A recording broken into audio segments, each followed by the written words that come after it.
Okay, with this complex fraction or complex rational expression, the way that I suggest simplifying this is by multiplying your numerator and denominator by the least common multiple of your small denominators.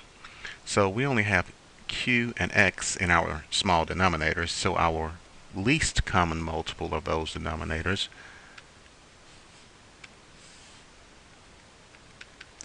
would be xq. So I'm going to multiply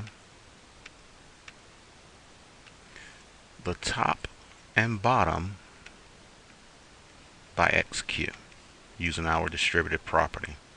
And the reason we can do that, that's the same thing as multiplying by 1 since it's xq over xq. So if I multiply the first fraction there by xq, the q's would cancel and I would have x times x, or x squared. Multiplying the second fraction, the x's would cancel and I would have q squared.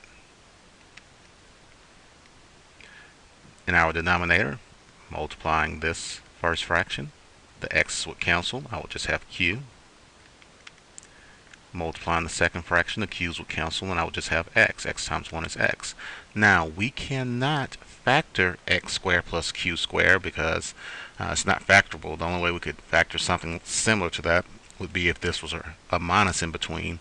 We also cannot cancel the q's and the x's because they have pluses between them. So they are not common factors. We cannot cancel pieces, parts out of that if there's a plus or a minus in between those variables.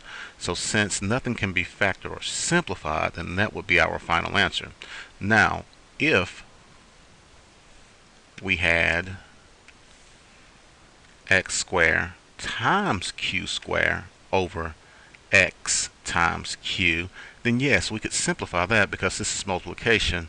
I could simplify an x and I could simplify a q, which would just give me the final answer of xq. But if you have a plus or a minus in between those variables, you cannot simplify those unless you have another binomial that is exactly like that.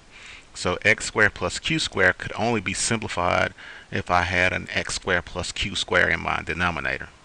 Okay, hope you found that to be helpful. Thank you.